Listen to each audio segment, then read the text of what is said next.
O nosso entrevistado tem 36 anos de idade, é pastor há 8 anos. Mas nem sempre foi assim, tá? Hoje eu tenho um prazer imenso de trazer aqui no estúdio da Cash Jam Podcast meu amigo, pastor Tiago Assis, ex-integrante do PCC, mas que hoje batalha para o reino, é líder e ajuda muita gente a sair do buraco, literalmente. Cara, tem histórias e mais histórias por trás de todo o projeto que o pastor está envolvido. Você é valioso para o reino, pastor. Muito obrigado pelo convite. Obrigado também. Por ter aceito o convite. Também muito obrigado, né? Boa noite a você, a todos que estão aqui no estúdio. Eu quero agradecer também a oportunidade, né, em poder abrir esse espaço para poder a gente estar apresentando, né, contando um pouquinho da nossa trajetória, da nossa vida e da experiência que temos vivido de uma nova vida com Cristo Jesus. Então, estou muito feliz e agradecido de coração poder participar aqui com vocês essa noite. Amém. Legal.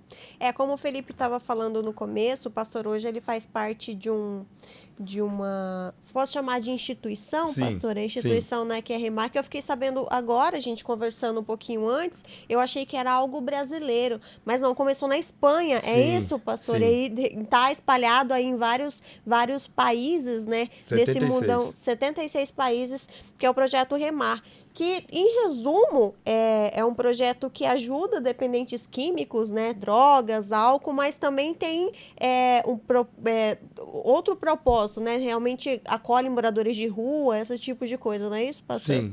Mas a gente vai falar disso um pouquinho depois. Vamos começar primeiro do começo. Pastor, o projeto Remar é maravilhoso, é algo transformador, acredito, na vida das pessoas, mas antes do senhor participar do projeto Remar, o senhor sofreu uma transformação na sua vida, né? Foi desde a adolescência no mundo do crime, é isso, pastor? Sim.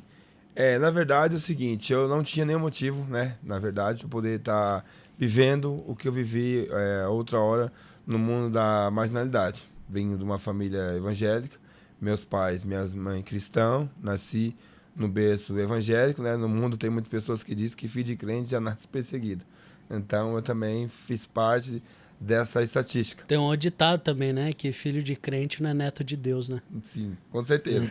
Então, o que aconteceu na minha vida? Eu, aos 12 anos de idade, né, comecei a frequentar lugares onde que não era ideal para me frequentar, andar com certo tipo de pessoas que naquela época também não era certo de eu andar, e fui me envolvendo. E quando eu acabei me pegando, eu já estava roubando, fazendo alguns furtos. Quantos anos, pastor? Isso eu já estava com 12 anos. 12 anos eu comecei fazendo pequenos furtos. Né? Aonde? Na cidade de São Paulo. Né? É o famoso 155, né?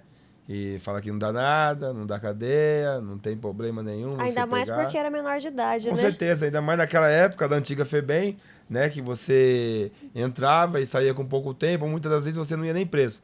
Chegava até o DP, o delegado fazia, né, o BO e você saía ali com o seu parente, com minha mãe, quantas vezes, coitada. Meu pai, né, uma vez chegou até me agredir dentro da própria delegacia, né, por desgosto, de ver o filho dele que ele nunca imaginou ele dentro de uma delegacia, mas o senhor é filho único, pastor? Não, eu tenho mais 8 irmãos. Nossa, a mais família é grande. Grandes, graças a Deus, uma família abençoada, né? Meu pai, ele é um homem que batalhou bastante na vida, é um pai exemplar, minha mãe também batalhadora, guerreira, né? Mas infelizmente a minha escolha não foi certa. De certa forma, naquela época, eles nunca imaginariam que você foi o único filho que seguiu uma trajetória Não, tortuosa. Infelizmente, eu acabei tendo um irmão também que veio a falecer, né? Que veio a ser ceifado. Não teve também, embora seja mais novo do que eu, mas não chegou a ter a tamanha misericórdia, né, que Deus tem tido comigo até o dia de hoje. Ele acabou se envolvendo também no mundo do crime e acabou morrendo na porta da minha casa com mais de 30 tiros. Né? Então, até hoje a gente não sabe 30 realmente tiros. O que aconteceu com ele, entendeu? Foi uma situação ali que, infelizmente, ninguém sabe dizer, né? Foi uma questão muito rápida. Quem estava na hora disse que parou as pessoas de carro, desceram atirando e ficou por isso mesmo até o dia de hoje. Que idade que ele tinha, você? Ele tinha 21 anos, ele era novo. entendeu? Tava começando a sua vida, mas porém tinha seguido, de certa forma, o que eu também escolhi uma hora, que era o mundo da criminalidade e da desobediência aos pais. Pastor, para a gente entender um pouquinho, como era aquela sua vida, como era a vida do Tiago Assis, aos 12 anos de idade, região leste de São Paulo, como era aquele cenário, pastor? Onde você estava ingressado naquele momento? Eu vou falar pra você, era adrenalina total. Era o prazer, né, a sensação prazerosa, né, e mentirosa ao mesmo tempo, que só depois de muito tempo que eu vim entender isso, mas naquele momento era prazer, né, 99, na época dos anos 90. Que prazeres eram esses? O prazer de você poder ostentar. Você tinha muito dinheiro. Tinha, de você poder ter a liberdade de achar que você, né, numa idade daquela, poder ir e vir em cada tipo de lugar e frequentar cada tipo de situações e sempre poder estar por cima. Que situações eram essas, pastor?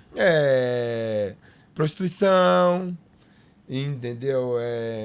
Drogas, assaltos, planos diabólicos em invadir casa dos outros que você não conhece, em muito também fazer homicídios, cumprir alguma briga com alguém que outras pessoas tinham, você ir lá por querer, seu nome tá no alto, você cheguei até a escutar uma época que eu tava traficando também, que eu comecei a traficar também, trabalhar pro tráfico quando eu era de menor, que eu tava o pano da quebrada. Pessoas que já tinham tempo de vivência no crime, chegavam e falavam isso pra mim, moleque, você tá o pano da quebrada, eu lembro até hoje. Panda quebrado. Pano da quebrada, que é que você tá, né, por cima de tudo e seu nome tá sendo fora de tudo e só dá você.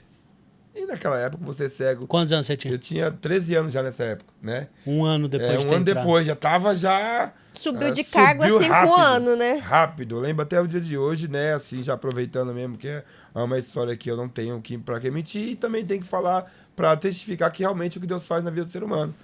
Eu, com 12 para 13 anos, começando a fazer esses furtos, como eu disse no começo, eu acabei fazendo uma situação com um rapaz, onde naquela época a gente conseguiu encher uma perua de computador, e naquela época o computador estava acabado de chegar, né? E quem tinha computador tinha dinheiro.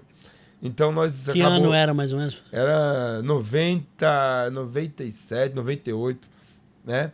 Então o que acontece? A gente conseguiu vender por uma boa quantia e daí onde começou a entrar o 57 na minha vida, que é o assalto à mão armada, que o intrusão, né, a pessoa que recepcionava aquela mercadoria, também deu 2 armas. Iam novo, né? Adrenalina a milhão, pegam uma arma na mão, pronto. Pra mim, eu era o rei. Um rei, né? Aí comecei a fazer convite para uns amigos meus, jovens também daquela época, que também andavam comigo, praticavam o furto, e começamos a maquinar assaltos à mão armada. Olha para você ver como que é coisa louca. A gente com uma bicicleta, lembra até o dia de hoje, um colega meu, nós foi com uma bicicleta e mais três. Nós adentramos dentro de uma loja de roupa, demos voz de assalto, né? Enchemos sacolas e sacolas de roupa. O rapaz da bicicleta ficou do outro lado da rua, olhando todo o movimento. Quando a gente dá para sair, a gente se depara com a viatura, lembra até hoje, um Santana, da polícia. E ali a situação, toda aquela roupa, nós apavorados, né? Nossa. Adrenalina a milhão, jogamos tudo pro alto. E saímos correndo na avenida, né? Isso foi na Zona Leste.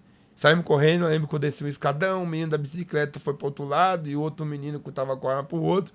Eu lembro que eu corria, que a minha perna parecia que ia chegar na minha testa. O desespero, a agonia, a aflição, a adrenalina, um sentimento que eu não sabia distinguir naquele momento. Mas acabei me safando. Consegui. Foi o primeiro grande carreirão. O primeiro grande carreirão de muitos que viriam. Mas eu acabei sentindo ali, né, uma sensação prazerosa, né, de euforia naquele momento. Depois eu encontrei com os caras, depois de umas 2 horas, né, num local onde a gente era acostumado Cada um frequentar. fugiu para um canto. Cada um, então. naquela hora ali, eu não sabia se o da bicicleta tinha sido preso, se o outro que estava comigo correndo também tinha sido preso, se alguém tinha tomado tiro. Eu sabia que eu tinha me safado, né, e né, o demoninho dentro de mim me fazendo sentir alegre pela situação. Pô, dando risada, debochando. Caramba, dei perdido nos polícias, cara de viatura não me pegou a pé, né? Então eu consegui. Depois de umas 2 horas eu voltei pro local onde é que os meninos nós se encontrávamos, fumava maconha, era um point, né? Na época ali nós se encontrávamos, se reunia para fumar maconha, para tomar vinho, para dali sair, aprontar, aterrorizar. E se encontramos lá, né? Resumindo, primeiro assalto à mão armada, não levamos nada, tomamos um carreirão, mas ninguém foi preso, não perdemos a arma também. Aí começaria dali a minha vida com o artigo 157, que aí eu já não queria mais saber do tráfico de droga. Comecei mesmo a roubar. Era o que dava dinheiro. Dava dinheiro e era rápido, né? Aí comecei a pegar contato de pessoas que compravam carro e moto. Aí ficou mais fácil ainda. Lembro até hoje. Hoje, se eu for falar pra você... Uma média, assim, pastor. Não sei se isso pode te incriminar ou não, mas não sei. Foram muitos assaltos, pastor? Foram. Infelizmente, muitas das vezes isso até me confronta, né? Hoje a gente estando na luz, andando na verdade, isso muitas das vezes é uma realidade que ela vem me confrontar. Se eu pudesse devolver ou dar ou pedir perdão para alguma dessas pessoas, né? Isso muitas das vezes me confronta. Eu tenho esse confronto interior comigo mesmo, né? De poder saber que o que eu fiz não era certo realmente. E eu atrasei muitas pessoas. Eu tirei muitas das vezes um pai de família, né? De uma pessoa que batalhou, que trabalhou bastante. E eu fui usado pelo inimigo. Fiz o que fiz, né? Então eu tenho muitas vezes até essa consequência que ela vem comigo, essa realidade se deparar comigo. E, pastor, o senhor falou aí do assalto em grupo, que tinha seus colegas, só que falou no começo que o senhor nasceu num berço cristão, né, com os pais cristãos. É verdade essa história de que você, no seu caso, por exemplo, foi influência de alguém? Como que o senhor chegou? Aos 12 anos, como que o senhor foi apresentado ao mundo do crime? Então, hoje, com toda essa experiência, né, uma parte negativa no mundo da criminalidade e uma parte, hoje, estando na presença de Deus, sim, as amizades, elas influenciam, sim. Outra hora eu não te falaria isso. Eu debateria com você e afirmava que não tinha nada a ver, e até passaria pano, né, ou, né, não ia de contrário totalmente. O que você falava antes? Eu falava que pra minha mãe e pro meu pai que eles estavam ficando malucos, que meus amigos não tinham nada a ver, que os caras eram tudo sangue bom, né? CB, né? Tudo sangue bom, né? E a gente tentando um passar pano pro outro, mas é verdade. As amizades, sim, influenciam. E começou dentro da escola. Dentro da escola? Dentro da escola, né? Então, infelizmente, a escola, ela tá para nos trazer um ensinamento, conhecimento, nos tornar em pessoas certas. Mas, infelizmente, as más companhias, cabula a aula, começa a fumar um cigarro escondido, daqui a pouco você está fumando maconha, daqui a pouco você já não está mais indo para a escola, aquele grupinho que você começou a frequentar, ele já começa a ficar à margem daqueles outros que estão indo na escola, e a gente começa dali fazer outro tipo de situação, qual foi essa que eu cometi. A começar a praticar assalto. Tanto é que o local que a gente se encontrava era de frente de uma escola. Era de frente de uma escola. Tinha uma praça. No começo eu ia certinho, bonitinho, até o primeiro colegial.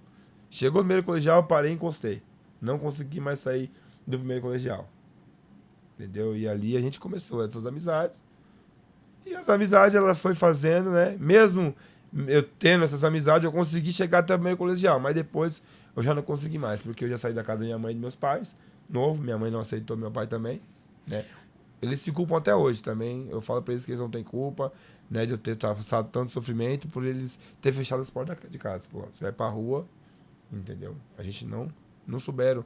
Eles acham que se lidar com a situação. Mas hoje eu falo pra eles, falo, não, mãe, quem procurou foi eu, quem escolheu foi eu. Ela, até hoje, coitada, ela se martiriza. Pastor, a sensação que eu tenho... já assistiu aquele filme Cidade de Deus? Já. É a mesma sensação. O menino ali, a adrenalina no começo, até que ele comete um crime ali dentro do motel, ele mata todo mundo, e de repente ali a chave vira. Ele fala, putz, agora tá sério o negócio. E ele vira o rei lá, né? Isso é a história do filme. Quando foi o momento que virou a chave, você falou, cara, agora eu sou o bandidão de verdade mesmo. Porque antes era adrenalina de menino. Qual foi o momento que você falou, cara, agora o negócio ficou muito sério, e Foi um eu, momento... eu sou o rei, o que aconteceu? Foi Chegou, um momento que... você chegou a praticar algum crime que envolveu homicídio, alguma coisa assim? Infelizmente, né? A gente acaba, né, participando também disso e teve latrocínio, né? O que aconteceu? Eu passei a conhecer, a sentir isso, que quando você disse que virou a chave, como no filme, como você falou, quando, voltando à história, eu peguei aquele revólver no negócio, montei um time, né, uma equipe, né, de 10 jovens. A gente saímos em 2 equipes. Lembro, até hoje tinha 2 moças que iam com a gente, entendeu? E a gente roubava um carro, de um carro entrava pro outro, de outro entrava para outro. A gente voltava com 3, 4 carros seguidos. E 3, 4 caras dentro do carro. A gente fazia um arrastão, na verdade, né? Aí pronto, o revólver era meu, eu tinha minha porcentagem do assalto. Quando eu não ia, eu emprestava e recebia também. Aí eu comecei, né? Falei, opa, isso é rentável. É rentável, é fácil e eu não fico duro. E, né? Tenho o que eu quero, tenho uma moto que eu quiser, tenho o carro que eu quiser, tudo ilusão. Quantos anos você tinha aí, pessoal? Aí eu já tinha 15 anos. Mas eu já... Nessa época, dos 12 aos 15, o senhor ainda morava com seus pais? Não, já não morava mais. Já não morava E mais. morava onde? Eu morava numa casa, né, que era dos meus pais, no quintal separado, entendeu? Mas eu não podia entrar na casa dos meus pais. Não podia. Os meus pais me viam, eles atravessavam a rua, né, de vergonha, de desgosto. Eu também não fazia questão, né, cheio de orgulho, cheio de soberba, né, que é uma bagagem que a gente traz desse mundo da escravidão. E também, né, achava que não precisava deles. Sendo enganado totalmente, escravizado cada dia que se passava mais pelo inimigo, por Satanás. E comecei a praticar, e nessas daí eu comecei a montar esse time com esses meninos. A gente se tornou, né, muito conhecido na nossa vila, ninguém se dava com nós, a gente ia e via onde a gente queria, só que começou a chegar um tempo que entre nós mesmos, começou a ter as nossas desavenças. Tanto que é que desses 10, só eu e mais um vivo. Os outros todos morreram. Tive uma situação que um dos finados amigos meu, a gente, por causa de uma dívida que um tinha com o outro, um tinha sido preso, e esse que tinha dívida foi cobrar a mãe do que tinha sido preso. O outro, por não gostar, a gente estava fumando maconha no estacionamento da escola, foi questionar por que você foi cobrar, não vou citar nome, né, a mãe de fulano, entendeu? Sabendo que fulano tá preso. E o outro foi questionar e acabou dando tiro na cara do cara, na nossa frente, é tudo amigo. O menino ainda tentou correr, pegar no muro para pular o muro e tomou mais 2 tiros nas costas. Ali começava a fazer a divisão, né? Do nosso time, da nossa equipe, daqueles que se diziam amigos, daqueles que se diziam leal. Isso, né? Você era menor. Menor. Quantas passagens você teve menor? Olha, menor, eu tive diversas passagens. Mas na FEBEM mesmo eu fiquei só uma vez, que foi quase 3 anos, né? Mas menor, assim, é menor. Isso.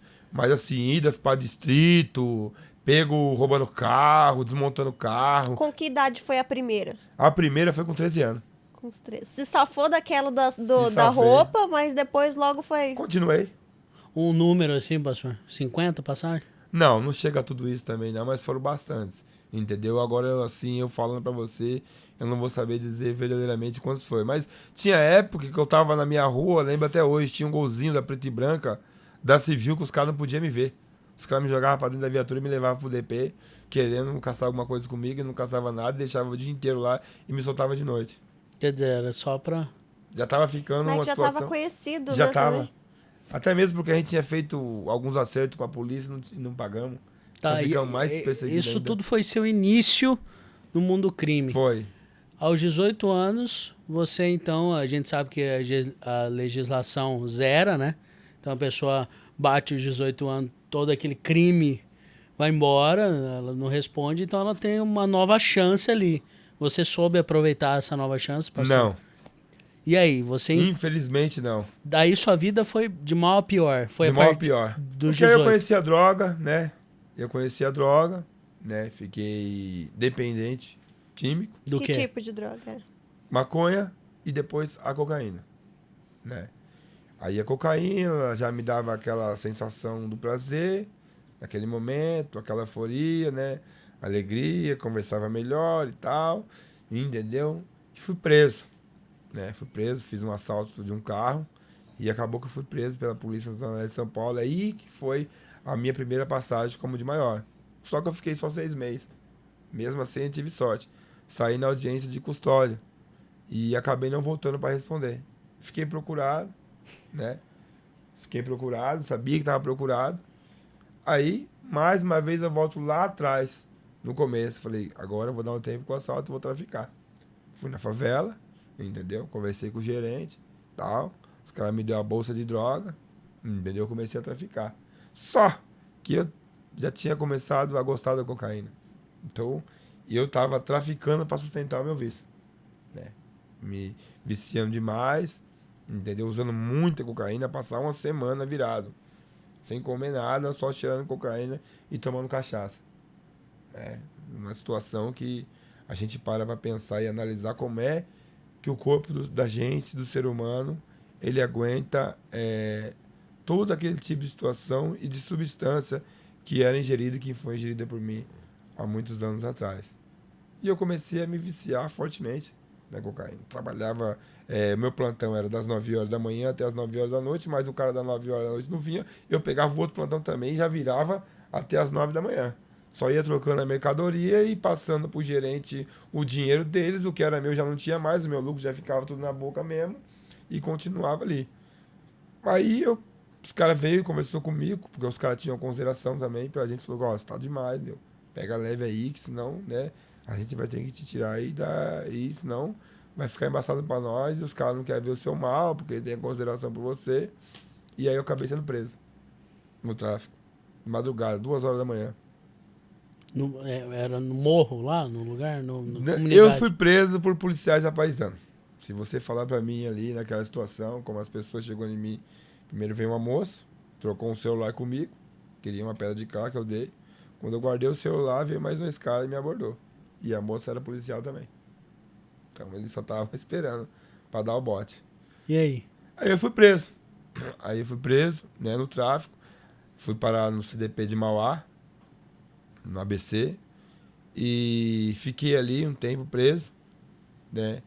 Só que eu tinha aquele problema daquele assalto, que eu tinha saído e não tinha voltado. Então, com 3 mesinhos que eu tava preso, me chega uma condenação de 7 anos. Né? Que idade você tinha? Eu já tava com 19 anos. 19. Entendeu? Já chega uma condenação. Aí é uma condenação Aí já não tinha mais aquela situação de FEBEM, né? A mente já pesou, né? Eu falei, agora o que vier pra mim é lucro. Agora o que vier pra mim é lucro, né? Eu não sei quando é que eu vou sair. Quando você tá dentro de um sistema carcerário, né? A situação só tende a piorar em vez de melhorar. Porque o sistema mesmo ele não regenera ninguém. Né? O que você vive lá dentro, entendeu? E o que é falado aqui fora por parte da mídia não é nada daquilo, entendeu? E a gente é abraçado de uma certa forma lá pelo dentro. mundo da criminalidade. Não adianta a gente também ser hipócrita e falar que não.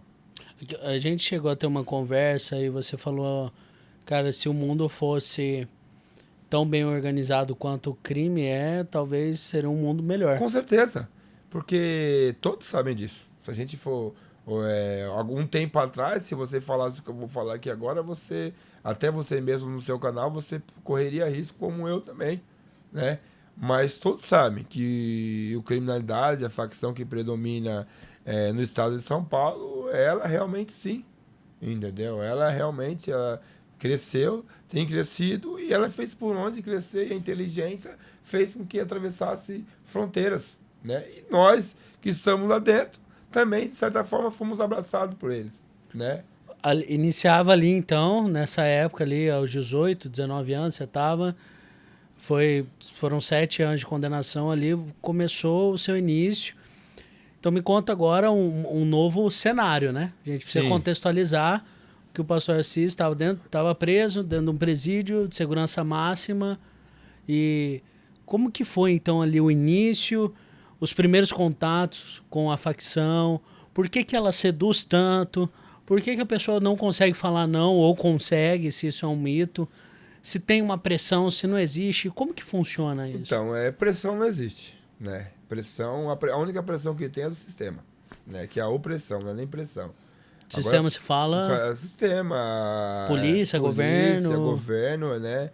Agora, da parte da criminalidade, jamais. Muito pelo contrário, você é abraçado, respeitado, independente, né? A não ser que você tenha, desculpe a palavra, estrupado ou agido com pedofilia, aí não tem mínimo cabimento de você poder entrar para dentro do sistema. Mas a partir do momento que você entra, né, sem dar nenhum tipo de mancada, independente do delito que você cometeu, você é bem recebido, é bem recepcionado, entendeu? Por quem está à frente. Os cuidados com a família existem? Existem, claro, existem, sim, entendeu? Eles ajudam, sim, e nunca obriga ninguém a nada. Se tem uma coisa que a facção não faz dentro de um presídio é obrigar ninguém a nada. Muito pelo contrário, eles dão total liberdade de expressão, mas dão primeiramente o respeito por parte deles também, entendeu? E a gente, como estamos lá dentro, a gente acaba também, de certa forma, sendo seduzido em querer também estar do lado, em querer estar próximo, entendeu? De certa forma. E eu também já conheci algumas pessoas dessas, entendeu? De facção na rua, já sabia o que era facção na rua, entendeu? Cheguei a cometer alguns delitos, entendeu? Com algumas pessoas também dessa facção na rua, então a gente acaba tendo vínculo, né? A gente já acaba particularmente se familiarizando. Então, qualquer unidade de prisional que você chegar e a facção que predomina dentro do estado tiver, você vai fazer parte da família, porque você já está com vínculo, entendeu? Não que você seja obrigado a fazer nada, mas a partir do momento que você está ali, eles estão lutando contra a opressão, você vai abraçar a causa também e vai lutar. E foi onde eu comecei também a ter, né, como se diz, um conceito por parte da criminalidade em poder, ter força. Em poder andar certo, em poder ter o respeito, em poder respeitar e poder pegar a afinidade, né? Porque ali estão todos dentro de um contexto só. Todo mundo aprisionado, sofrendo uma consequência devido a uma atitude, devido a uma escolha de ter parado dentro do sistema carcerário. Só o que acontece? Ao passar do tempo, a gente pega um vínculo de amizade que nem eu peguei com você, né? Que nem nós estamos aqui. E ali a gente começa, né, a conversar, a planejar coisas, e a gente vai acabando, né? E aonde é oferecido algumas oportunidades para nós dentro da criminalidade, e a gente, por estar, não tem por que a gente falar não, a gente não é obrigado. Mas quem quer, como eu quis um dia também, não falei não cedi, não hesitei a falar não, foi onde que comecei a me aprofundar mais, né? Dentro da própria organização, fui entender, né, o que era a organização criminosa, e entender e pude ver também, né, o grande crescimento e o respeito que eles têm dentro do contexto geral. E, pastor, o senhor comentou a respeito de toda a recepção, de ser tratado bem, mas teve um momento que o senhor fez o comentário da facção que aceita naquele lugar. Como é que funciona essa divisão? Como é que, se os ideais são tão iguais, por que chegam a ponto de ser diferente para ter, por exemplo, o PCC e o Comando Vermelho? Por que eles brigarem entre si? Então, aí já é uma guerra que ela já não vem de agora, né? Ela já vem de muito tempo, entendeu? É por espaço, entendeu? Então, eu particularmente, eu não conheço, né, a ideologia do Comando Vermelho, entendeu? Porque onde que eu passei mesmo, quem predominava mesmo é o primeiro comando da capital, e na grande maioria dos lugares é o primeiro comando da capital. Então, há essa guerra de espaço. Na verdade, tudo é questão de espaço. O Comando Vermelho querendo, né, conquistar o espaço, e o PCC, por outro lado, querendo dominar mais. E a gente vê que droga, realmente, ela dá dinheiro, criminalidade dá dinheiro, então quem tiver o espaço territorial maior, por sua vez, vai ganhar mais dinheiro. Então a guerra existe por causa disso, por território. Entendeu? Agora, a ideologia também, ela tem a sua ideologia. Primeiro, no Comando da Capital, ele tem uma ideologia que respeita até o próprio Comando Vermelho. Mas o próprio Comando Vermelho ele não vai respeitar o primeiro comando da capital. É onde que existe as desavenças, né? Os desafetos, né? Porque se algum membro do Comando Vermelho ele que chega a entrar dentro de uma cadeia do PCC, ele tem a oportunidade de sair sem nenhum arranhão, né? E se um membro do PCC acaba entrando dentro de uma cadeia do Comando Vermelho, é capaz de ele ser esquartejado. Então não tem um respeito, entendeu? Por parte de outras facções, como o próprio comando da capital tem com essas facções, entendeu? Então por isso que há um respeito maior e um crescimento maior por essa facção, pela a ideologia que é seguida por eles, entendeu? Embora, né, seja uma luta particular deles. Então por isso que há essa grande confronto e desavença entre eles. Pastor, conta um pouquinho os segredos aqui então pra gente, pra quem tá assistindo. Acho que é E para curiosidade. quem tá ouvindo Pra também. quem tá ouvindo. Eu acho que é uma grande curiosidade, né? Uma coisa são tudo que o senhor tá narrando pra gente. São cenas de filme. A gente vê isso em filme e vê uma coisa muito maquiada, não tem uma verdade, porque a gente imagina que o PCC é um negócio extremamente cruel para até quem tá lá dentro, mas se o cara é certinho lá dentro, ele tem uma vida de rei. Não tem. Isso daí não é só com o PCC, não. Isso daí até na própria rua. Se seu vizinho da esquerda ele for uma pessoa do mal, pode ter certeza, né? Se ele for uma pessoa que infelizmente ele não anda certo, até quem não é envolvido com facção vai pegar e vai cobrar ele. Então isso daí não é. No geral, não né? é no geral. Mas isso daí. a pergunta é a seguinte: para se ter ordem, precisa ter lei. O primeiro comando da capital, teoricamente, eles vivem fora da lei, por isso são uma facção criminosa. Sim, Como são essas leis dentro da facção? O que são essas leis? Não, existe um caderninho preto, assim, lei 1, lei 2, existe Não, assim? isso daí não é eu que preciso te responder isso. Isso daí é escancarado na mídia, a mídia toda sabe disso, né? Que existe, entendeu? As suas normas, as suas regras, assim como existe dentro de uma empresa, né? Infelizmente, né? Dentro de uma casa existe também, dentro da própria facção. O senhor lembra algumas leis, sabe entendeu? falar? Lei por eles que, infelizmente, aqui eu prefiro não comentar. Esse tipo de lei, entendeu? Para não generalizar, entendeu? E não trazer nenhum tipo de retaliação, né? Que é o cara que não vai trazer. Mas assim, aí, né, isso daí é uma coisa que a pessoa, se ela for pesquisar, se aprofundar, ler em livros, ela vai ver que existe também essa lei, entendeu? É o próprio estatuto, né? Que Mas né? a condenação é a morte. O cara fez... errou, veio né? dentro da facção. Não, nem tudo é dessa forma, né? Como falam, como dizem, né? Facção foi lá, matou fulano, porque... Não, nada disso. Né? Ninguém tem tudo conversado, ninguém morre sem confessar, nada disso. Não há, né, como que eu posso dizer, como que é falado, o parte da... Bagunça. Bagunça, não há... Não certo. Não é à toa que é chamado de crime organizado. Não tem. Não acontece. E até mesmo se acontecer, a pessoa que agiu, entendeu, na má fé também é cobrada. Então não tem. Pastor, qual que é o tamanho da força de uma facção criminosa como o PCC? Em relação a governo, em relação ela é muito grande. Isso daí, hoje em dia, se a gente for ver e analisar, ela é muito grande. Entendeu? Chega ao alto escalão da sociedade. Chega, com certeza. Hoje, com certeza, se você for ver e analisar, né? É porque, infelizmente, a mídia sensualiza demais. E o governo também, por sua vez, né? Como... O governo ganha com facção? O governo ganha porque quanto mais preso tiver, mais ele vai ganhar em cima de cabeça de cada preso. Então, automaticamente, o governo vai ganhar. Né? E construindo mais cadeia, construindo mais presídios, o governo vai ganhar. Entendeu? Então, de todas as formas, o governo vai ganhar. Entendi. Pastor, tá. O senhor cumpriu esses 7 anos de pena. Pode-se dizer que dentro da cadeia o senhor teve uma escola e a partir do momento que saiu, as coisas... foi a sua formação e tudo o que o senhor já havia praticado antes acabou triplicando, dobrando? Como que funcionou esse período? Infelizmente, quando eu saí, eu se tornei pior. Né? Eu se tornei pior. Infelizmente, eu se tornei pior. Né? Porque eu já não tinha uma perspectiva de uma vida melhor. A minha vida mesmo, ela, pra mim... Quando você saiu, você tinha 24 anos, 25, entendeu? Então, pra mim, eu já não via mais outra perspectiva, a não ser continuar no mundo do crime, né? A não ser continuar traficando. Entendeu? Mas, infelizmente, a droga falou mais alto.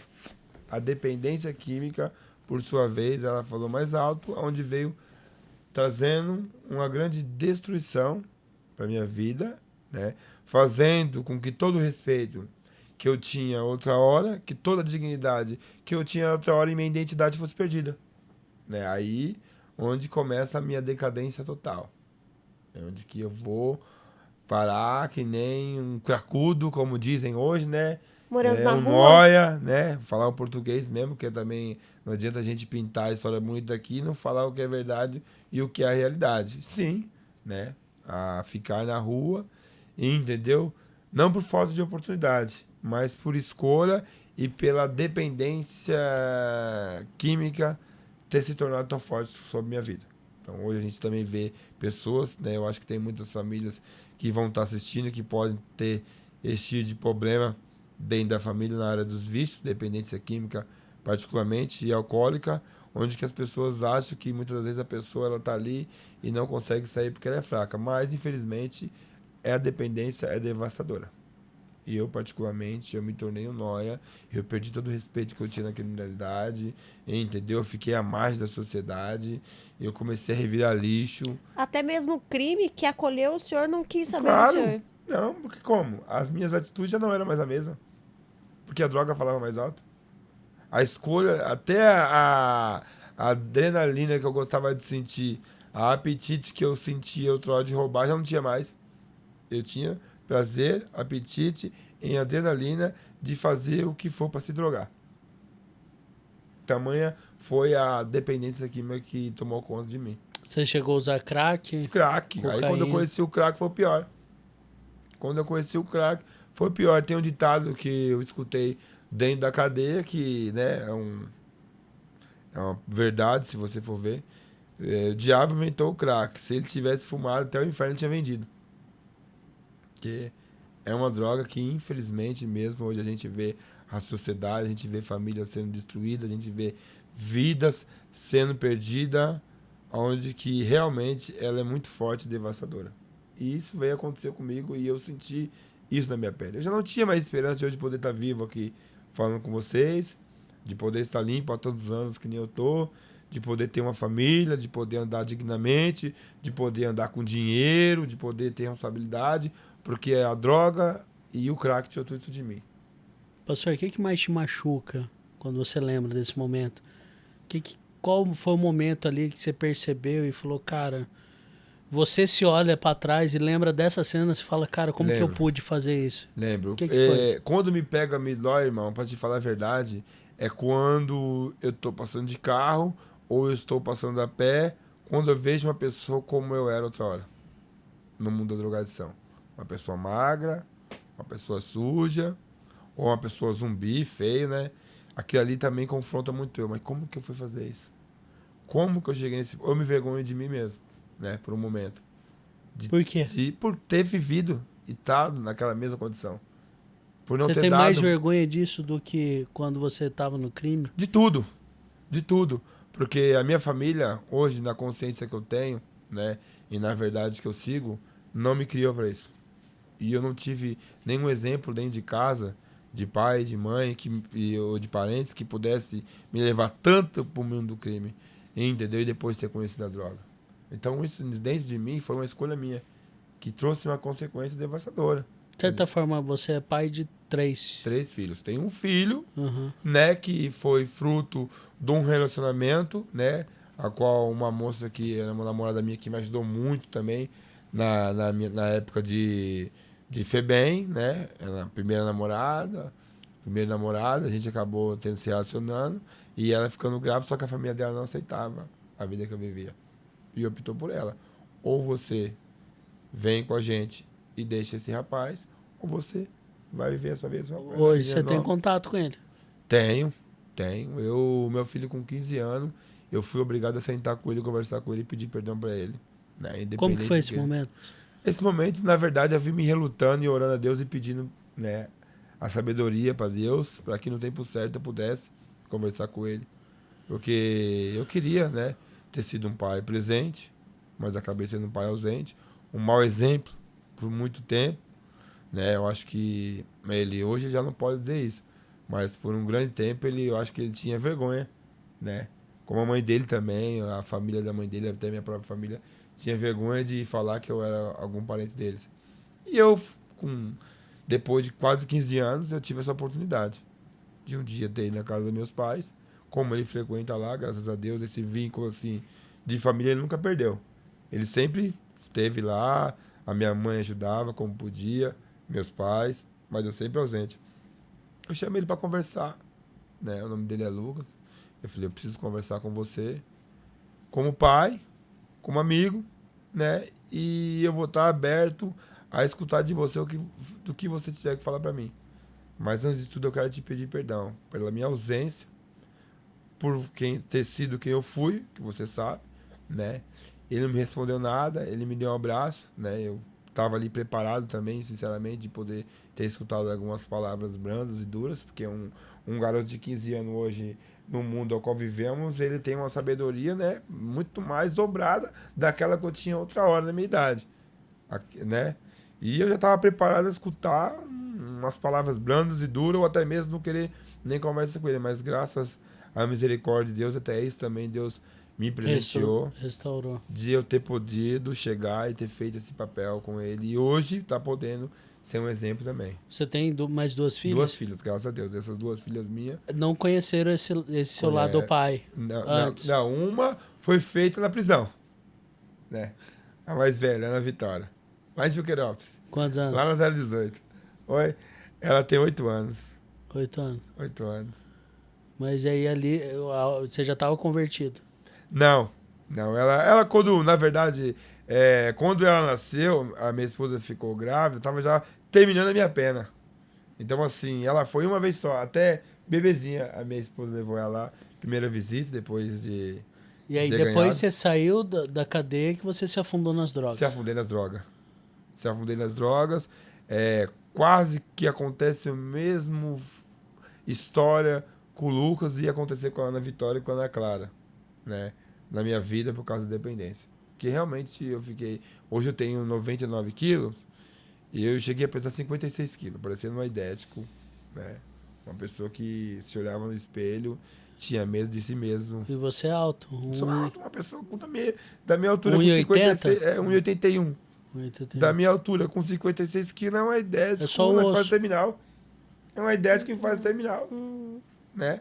Então, assim, as pessoas achavam... Quando você estava lá naquela situação de rua, revirando lixo para comer, você chegava a pensar nos seus filhos? Você tinha o discernimento ou você estava completamente Eu pensava, fora? mas só que o sentimento de derrota causado pela minha escolha trazia sobre mim também uma grande culpa e um grande vazio dentro de mim, onde que eu não tinha força e esperança. Né? Você tinha perdido a esperança. Totalmente. Você estava esperando para morrer. Eu falava, minha mãe, nem a morte me quer. Nem a morte me quer. Eu falava, minha mãe, coitada da minha mãe, chorando, implorando, porque depois de tudo isso que aconteceu com meu irmão, como eu disse no começo, de ter sido assassinado, minha mãe começou a olhar com outros olhos e minha mãe querendo cuidar de mim e tal. Essa minha esposa hoje, graças a Deus, me acompanhou aí, né, no momento de final de prisão e na luta da drogadição também, orando por mim, uma mulher de Deus, entendeu? E eu falava, minha mãe, que os lugares que eu frequentava, meu Deus do céu, altas madrugadas, polícia me parando, e fumando crack, e escondendo droga da polícia, né? E sem nenhum arranhão e sem nenhum tiro. E gente que fez muito menos. Olha, eu falo, a misericórdia de Deus sobre minha vida era maravilhosa. Você tem marcas no corpo disso, pastor? Você chegou a levar tiro? Não levei. Então é o que eu tô falando pra você ver. Tantos lugares, tantas situações de vida já deram tiro pra cima de mim, mas graças à mão de Deus, né, não chegou praga alguma. Posso te pedir um favor, pastor? Queria que o senhor mostrasse o fuzil que você tem tatuado no braço. Tenho. Isso aqui é a marca da rebeldia, né? É uma das marcas, né?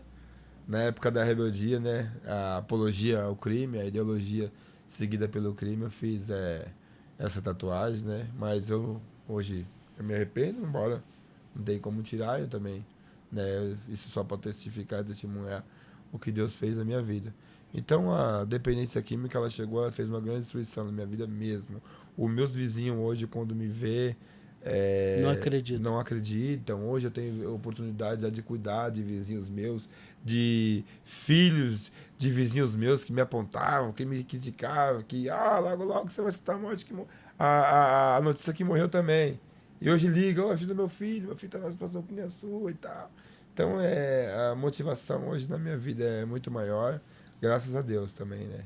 A tudo que Deus fez na minha vida. Mas eu cheguei no fundo do poço mesmo. E o E que ainda veio cavou, depois do poço? O que veio depois do poço foi a A solidão. transformação. É. É essa a sua pergunta? Uhum. Realmente é a minha dúvida. Depois que o senhor chegou a essa questão do fundo do poço mesmo, de perder dignidade e tudo, o que veio depois? O que veio depois foi um convite, né, para mim, que é um amigo meu, né, que ficou preso comigo também, né, que tinha se convertido, né, e fazia os convites para mim, para a igreja, entendeu? A minha esposa fazia campanha, eu observei, eu estava tão endemoniado nessa época, que hoje eu tenho a consciência disso, que existe o mal sim, existe o espírito das trevas sim, que eu não quero saber desses crentes, não. Você tá de brincadeira. Se trazer esses clientes para orar aqui para mim, você vai ver o que vai acontecer. Você Pastor, me conhece. Parte do seu perdão em si mesmo, né? Você se aceitar e entender que tudo que aconteceu no seu passado não reflete a pessoa que você é hoje, tá muito relacionado aos demônios que viviam em você, né? Gadareno. Não tem a passagem do Gadareno? Quem conhece, né? Eu tava daquele jeito. Que nem o Gadareno. Totalmente. Qual é essa passagem, pastor? Nada me segurava daquele homem endemoniado, entendeu? Que prendiam ele com corrente de ferros, que tentava amarrar e nada parava ele. E eu, particularmente, me peguei por um momento agindo como um gadareno. Qual é essa passagem? Por o lugar que eu frequentava, entendeu? Lugar de escuridão. Até fumar droga dentro do cemitério eu fumei. Usei droga dentro do cemitério também, entendeu? Andava aprisionado, né? Uma legião de demônio sobre minha vida, né? Fazendo que eu cometesse vários tipos de atrocidade que nem esse homem cometia, né? Mas por um período onde que Jesus chegou e fez a diferença. Só que Deus estreitou os laços comigo. Deus, a minha mulher, ela chegou em mim, eu lembro até hoje. Eu cheguei virado, muito louco. Minha mulher sempre falava, fiquei embora. Tá mentindo, tá? Me ama, né? Falsa ilusão. Vou embora. Quando eu cheguei virado, 7 horas da manhã, tava minhas 2 filhas. Esse dia foi o dia que ali, pra mim, eu vi que eu tinha que tomar uma decisão na minha vida. Quando eu cheguei na minha casa, minhas 2 filhinhas chorando, né? E minha mulher com uma mochilinha de roupa feita, falando que ia lá pra Bahia, pra casa dos pais dela, e que ali pra frente era eu e Deus. E que Deus ia quebrar no meio. Aí eu, não, que pelo amor de Deus, eu vou. O Uber tá chegando, a sua mãe já pagou as passagens e a gente tá indo. Na hora eu fiquei revoltado. Fui lá na minha mãe, né? Mais endemoniado que tudo. Minha mãe falou, se você não sair, eu vou chamar a polícia. E fui pra rua. Falei, agora eu vou saber de rua, agora eu vou bater numa cracolândia da vida mesmo. E agora eu não quero nem saber. Foi aonde que eu fui me drogando, droga já não dava mais brisa, e eu querendo fumar mesmo para ver se eu esquecia. Aí quando chegava o cair da noite eu lembrava das minhas meninas, o meu coração, meu sentimento começava a pesar, né? A acusação vinha sobre mim, tá vendo? Perdeu tudo, agora não tem mais ninguém, morre logo, se joga na frente do carro, acaba com tudo, né? Você já não tem mais nada, sua família não te quer, você perdeu mais 2 filhas pequenas, tua esposa, você não vai conseguir outra mulher. Cara, foi muito difícil. Foi aonde que eu resolvi aceitar o convite que uma vez foi me feito por um amigo meu também, que hoje ele está bem, ele também é um ex-dependente químico, hoje ele tem umas oficinas de carro na Zona Leste, também participou do mundo da criminalidade, mas teve a sorte que eu tive também de ter encontrado esse projeto chamado Rema Brasil. Aí é onde que entra a transformação da minha vida, né? O último lugar que podia me estender a porta é uma casa de recuperação, que meus pais não sabiam mais. Você falou que viam voz, o espírito de acusação ali batendo na sua cabeça. Por que é que você não se matou naquela época? Porque hoje eu digo com toda certeza para você, o amor de Deus e a misericórdia de Deus e os anjos do Senhor estavam me protegendo. Da mesma forma que os anjos das trevas estavam querendo me levar para o inferno, os anjos do Senhor estavam acampados ao meu redor, mesmo na minha desobediência, mesmo na minha rebeldia, mesmo na minha teimosia, não deixando que eu ceifasse a minha própria vida, que eu agisse como um covarde, porque ele tinha uma nova história ainda para escrever sobre a minha vida, que não era aquele meu fim. Né? Que eu tinha a marca da promessa, que eu tinha um chamado, uma escolha desde quando eu nasci, o lar que eu nasci, né? E não ia se acabar daquele jeito. Foi preciso eu passar por tudo que eu passei, por tudo que eu contei aqui, né? Pelas histórias tristes, pelas derrotas, pelas vergonhas, né? Que eu cometi, entendeu? Pelas consequências que minha carne sentiu também, a dor do sofrimento, né? Porque hoje eu falo para você, deve ter muitas pessoas que se encontram numa situação de rua, né? Pessoas que se encontram até mesmo escutando aqui essa mensagem, essa entrevista, sentindo a dor do sofrimento, querendo, né, uma oportunidade ou querendo mudar, e muitas das vezes ainda não conseguiram entender ou ainda não acharam o local certo, o lugar certo, ou não tiveram verdadeiramente um encontro com Deus também para poder alcançar o que eu alcancei, que é a transformação e a libertação na minha vida, entendeu? Então abriu-se uma porta para mim de Deus, dentro do ministério, de uma instituição chamada Remar Brasil, né? Uma instituição a qual eu nunca tinha visto falar, embora ela seja mundial, né? Ela seja... Isso foi em que cidade, pastor? Lá em São Guarulhos. Paulo. Guarulhos. Guarulhos. Que ano, mais ou Olha menos? para você ver o trabalhar do inimigo, como é que é. O meu pai me levou mas um amigo meu que se drogava junto. E o cara que já tinha sido liberto foi acompanhando. Meu pai já estava naquela esperança alegre que eu iria ficar. Para você acredita que eu sentei na mesa do diretor da Remar, quando o cara veio conversar comigo, eu bati a mão na mesa, cheio de demônio, e falei, você pensa que é quem aqui eu não vou ficar? Meu pai não entendeu nada. A luta foi travada. Eu ia perguntar isso agora mesmo. Depois de tantos anos, de tanta da dependência, né, das drogas, como que se deu essa transformação? Porque fácil, eu imagino que não foi. Não. Deu. Então, assim, mas para você ver como que existe realmente essa luta do mal de querer ver a pessoa derrotada. Porque quando eu cheguei na mesa do diretor para fazer uma ficha de acolhimento, com meu pai se tendo uma esperança, com meu amigo que era drogado, alegre, para poder estar me ajudando, eu bati a mão na mesa e não quis ficar. Eu falei, meu pai, volta para casa. Fiz meu pai sair da Zona Leste para Guarulhos. Falei, volta para casa. O meu amigo veio falar comigo, eu falei, ó, você já foi louco, você sabe como é que é. Eu lembro até hoje essas palavras. Você tá ligado? Agora você vem querer dar pressão em cima da minha mente. Saí dali, não conhecia nada. Fui me envolver numa favela ali da região de Guarulhos, fumar mais crack, né? Quando chegou na madrugada daquele mesmo dia, eu peguei com fome, sem conhecer ninguém, sem saber onde que eu estava. Eu andei aquela de Guarulhos para a Zona Norte, eu nem sei como até hoje, né? Eu nem sei como, tanto que eu andei. Eu nem conhecia Guarulhos e muito menos a Zona Norte. E me deu uma fome de madrugada, e eu lembrei pro céu, falei, meu Deus do céu, tá tudo. Meu pai me deu a última chance. O Nenê, que é meu amigo, foi lá. Eu devia ter ficado naquele lugar, devia ter aceitado essa ajuda, e começou, né? Eu acho que o mover do Espírito Santo de Deus me tocar ali, naquele momento, naquela ocasião, sozinho, naquela noite, num lugar onde eu não conhecia mais ninguém, que eu não sabia onde é que eu estava. Eu lembro até hoje, passou um cara numa Dobrô Branco. Ele viu mexendo no lixo. Tá com fome, irmãozinho? Eu falei, tô. Eu lembro até hoje, ali eu vi, como até o dia de hoje, um sinal de Deus na minha vida. Ele me deu 2 pizzas de queijo. E eu falei assim, eu vou voltar para aquele lugar que eu não devia ter saído. Mas como é que eu vou voltar se eu não sei onde é que eu tô? Madrugada. Comi parecia que em São Paulo. Fome de uns 10 mendigos. Eu acho que foi uma fome de uns 10 mendigos. Comi 2 mini pizzas de queijo, o cara me deu, velho, de madrugada, não tinha uma viva na rua.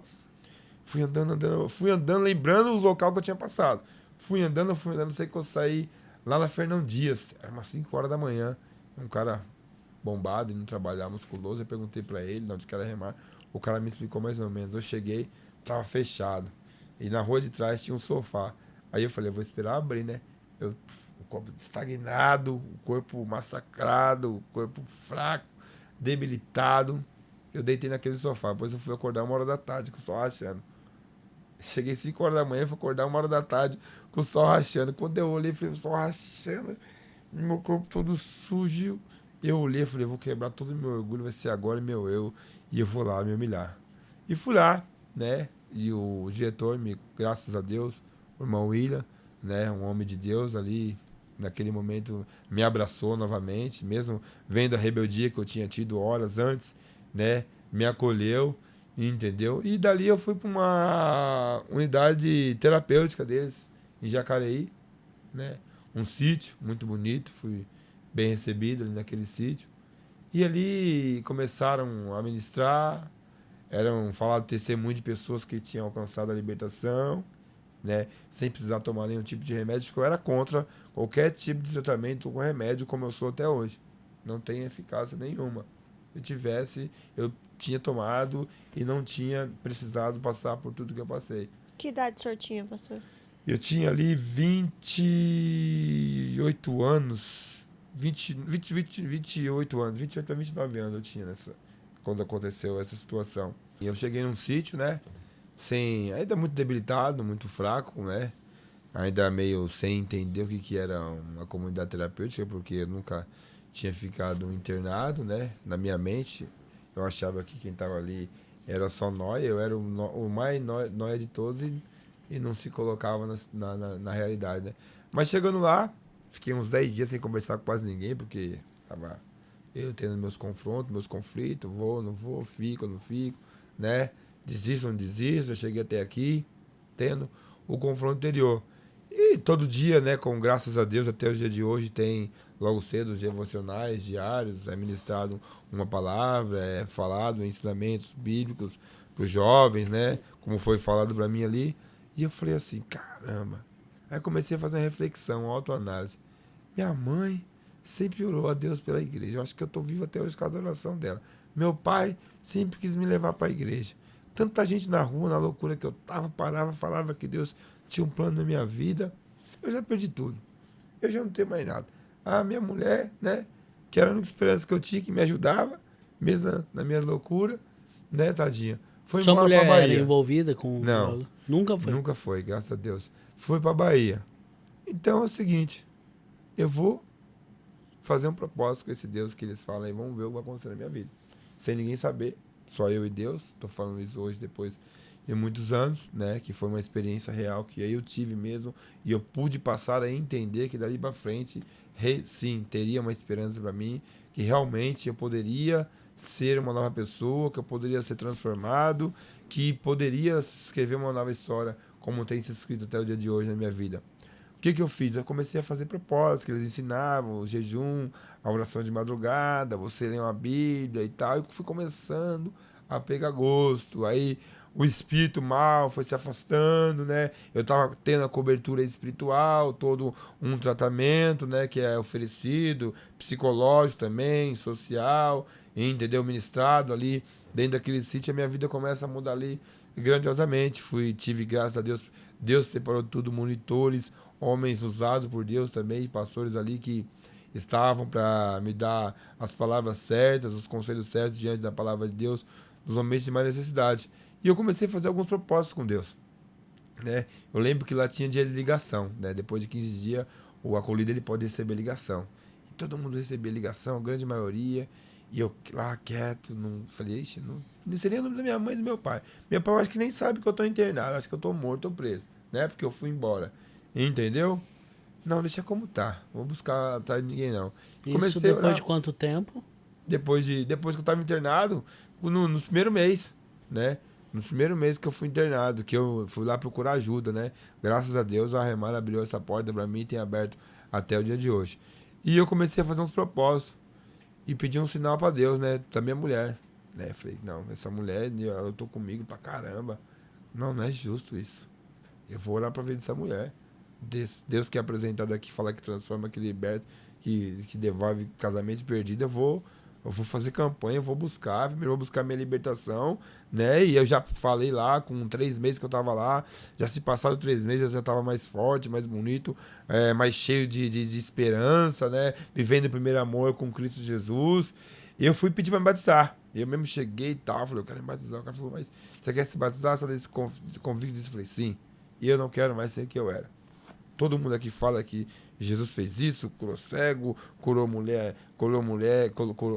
de fluxo de sangue. Ah, que veio um irmão que veio aqui, que tantos anos passou aqui e está liberto. Por que não vai acontecer comigo? Eu cansei. Né? Eu cheguei num conversar assim, com os meus responsáveis e até mesmo com Deus. Trocando uma ideia com Deus. Eu lembro até hoje que eu trocava uma ideia com Deus no sítio, que é o melhor lugar que tem para a pessoa chegar e poder realmente ter uma experiência diferente, né? E poder sentir Deus falar.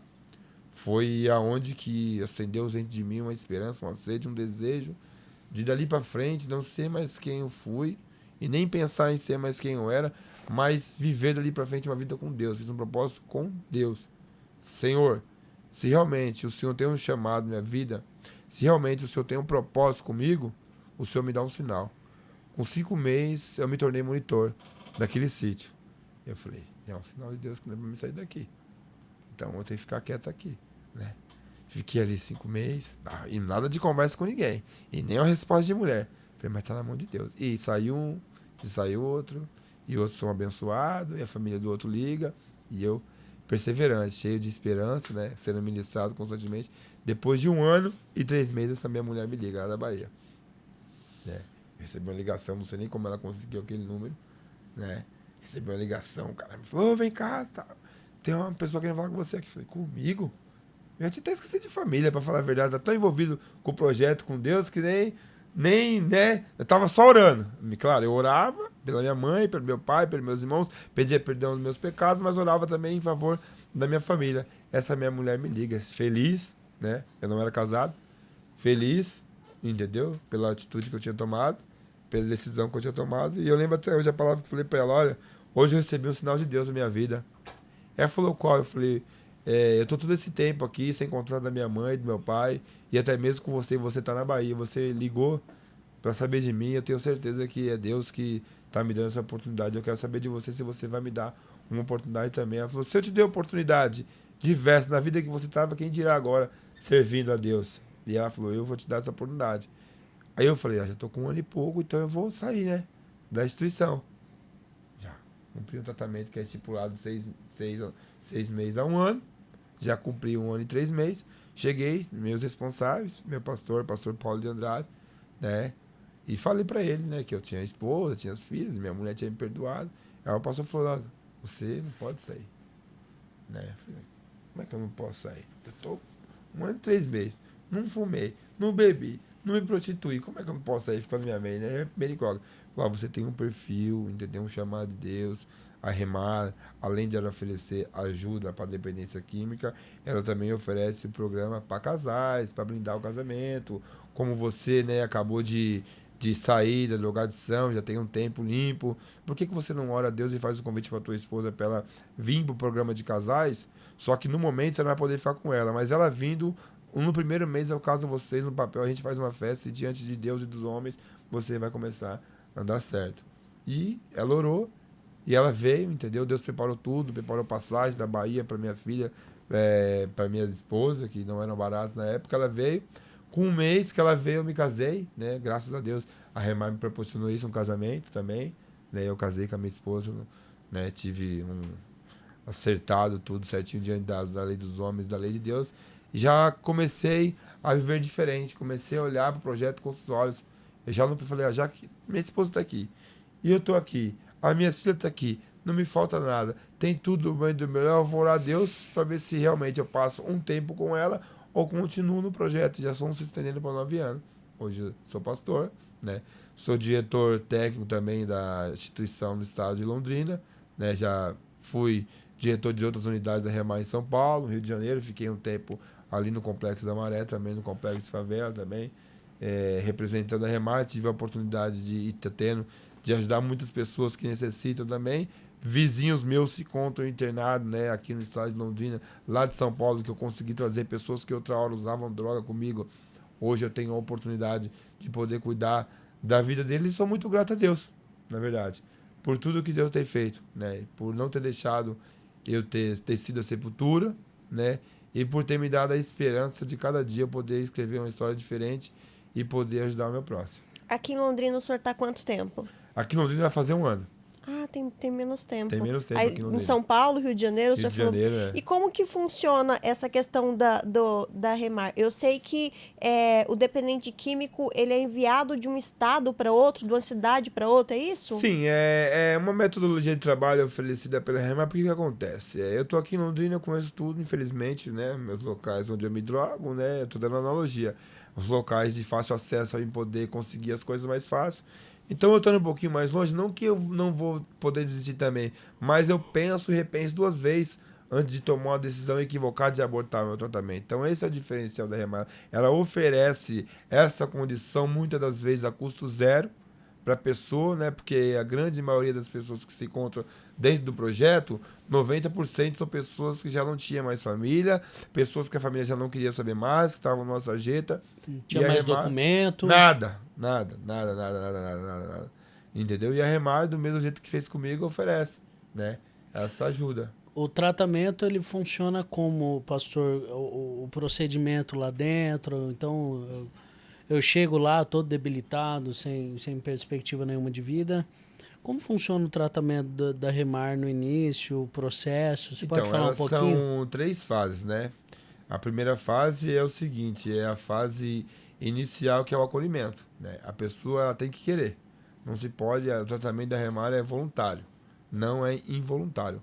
A pessoa ela não pode tomar remédios psiquiátricos, porque nós somos comunidades terapêuticas, né? A nossa estrutura é para comunidade terapêutica, não para psiquiatria. Então a pessoa é oferecida um tratamento de 6 meses a 1 ano. A fase inicial, até 3 meses, a pessoa ela passa num sítio de desintoxicação para desintoxicar, tendo um acompanhamento psicológico, social e também espiritual. Entendeu? Nós não obrigamos ninguém a virar crente, mas mostramos também, né, que só há uma forma, uma maneira, como particularmente hoje eu falo sem hipocrisia e dando graças a Deus, que foi através do poder superior, através de Jesus Cristo, a qual uma hora eu relutei, a qual uma hora eu não quis aceitar, mas que hoje eu aceito e renovo todos os dias esse convite na minha vida, que é o remédio vital e letal para minha vida, que me faz permanecer de pé, que é a palavra de Deus e o Espírito Santo de Deus habitando sobre minha vida. O tratamento é oferecido. A pessoa, ela dá início, né? Ela começa essa fase inicial até 3 meses, onde que tem um cronograma diário a ser seguido dentro da unidade, né? Porque o que acontece, a pessoa quando ela chega, como eu cheguei na situação, a gente vira uma pessoa irresponsável, a gente vira desobediente, a gente vira rebelde, então não tem só o tratamento, envolve tudo isso, a reeducação, a reorganização, ela também faz parte desse tratamento inicial, né? Após os 3 meses, a pessoa, ela, dependendo do perfil e do crescimento no tratamento da pessoa, ela vai para uma ressocialização urbana ou vai para algumas unidades, entendeu? Que tem algumas áreas de serviços da própria Remar que é oferecida, algumas oficinas, na verdade, que a Remar oferece também, oferece, né, algum ensinamento, alguma profissão para aquela pessoa que chegou sem uma profissão, né, que são algumas oficinas, e essa pessoa passa a fazer parte do processo de ressocialização. E o terceiro processo é o convívio com a família, entendeu? Ou se tornar um voluntário. Eu não tenho mais família, eu não tenho para onde ir, eu não quero mais voltar para a rua. A Remar não vai te mandar embora. A Remar ela vai te ceder o espaço, ela vai te ceder a condição necessária de você ser mantido, de você ser um colaborador, um voluntário, que nem eu sou, de poder andar dignamente, de poder ter liberdade, de poder mexer com finanças, de poder ser alguém na vida, né? Oferece um casamento também, dependendo da desenvoltura, e você vai viver uma vida de paz.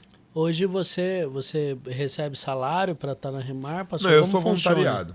Eu sou voluntariado, eu tenho toda a ajuda que eu preciso, graças a Deus, dentro da instituição, né? Desde vestimento, alimentação, a remédio, tudo que eu preciso. Como que a instituição se o senhor mantém? falou que 90% do pessoal não tem nem família, não né? Tem Como família. É que a Remar se Então, mantém? a Remar se mantém a seguinte, de pessoas colaboradoras, pessoas que nem vocês que acreditam, que abrem as portas para a Remar poder apresentar o trabalho da Remar.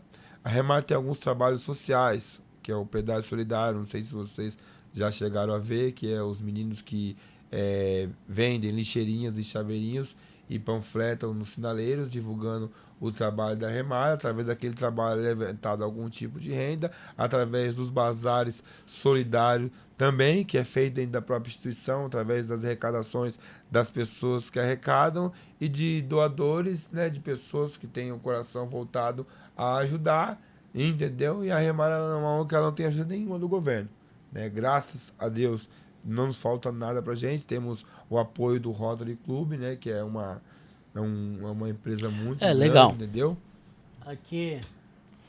Aqui tem um livro, uma revista, Sim. né? Que conta um pouco da história da Remar. Sim. Você consegue mostrar aqui, Vanessa? A Remar, então, historicamente, conta um pouquinho da história. Uma instituição que surgiu na Espanha. Há quanto tempo, pastor? Ela vai fazer há 29 anos agora, entendeu? Ela foi fundada pelo Miguel Dias, né, o fundador.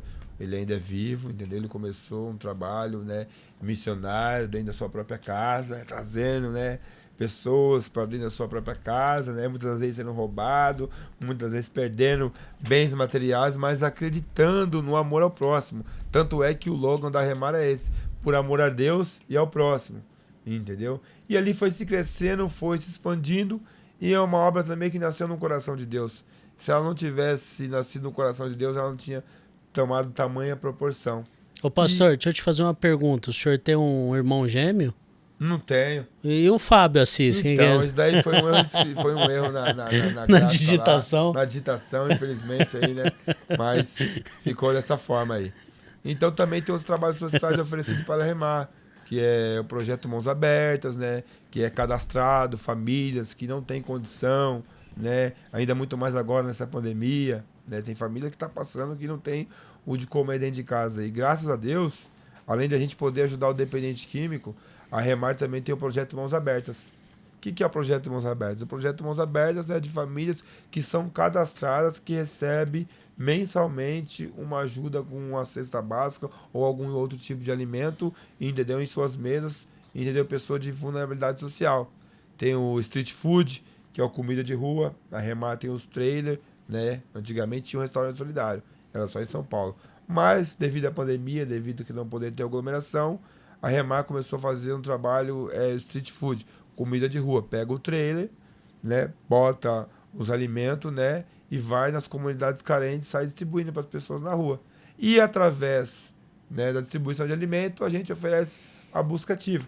Não só alimentos, mas também uma condição da pessoa sair daquela situação que ela se encontra. Então, tudo isso feito e mantido por pessoas que nem eu fui um dia, ex-dependentes químicos, tá?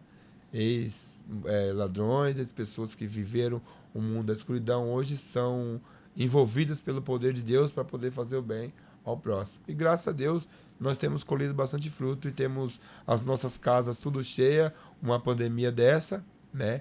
A gente, né, graças a Deus, no começo da pandemia, muitas comunidades terapêuticas e clínicas também não estavam aceitando o acolhimento. A Remar não parou.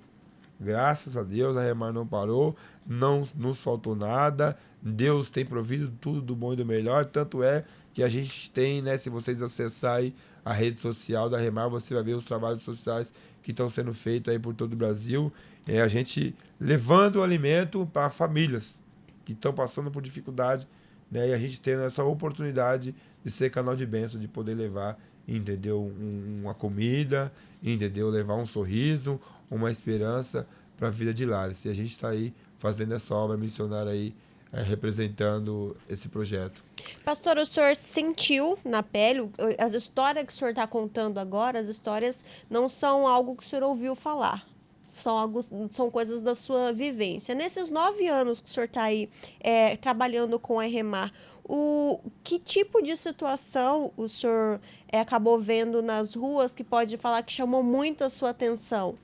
Deixa eu interromper um pouquinho. Uhum. Antes da gente entrar nessas histórias, só para finalizar os detalhes, tá, só para o pessoal entender, a Remar tem em 5 estados, né, pastor? Aqui no Brasil, Rio de Janeiro, Minas Gerais, Paraná, Espírito Santo e São Paulo.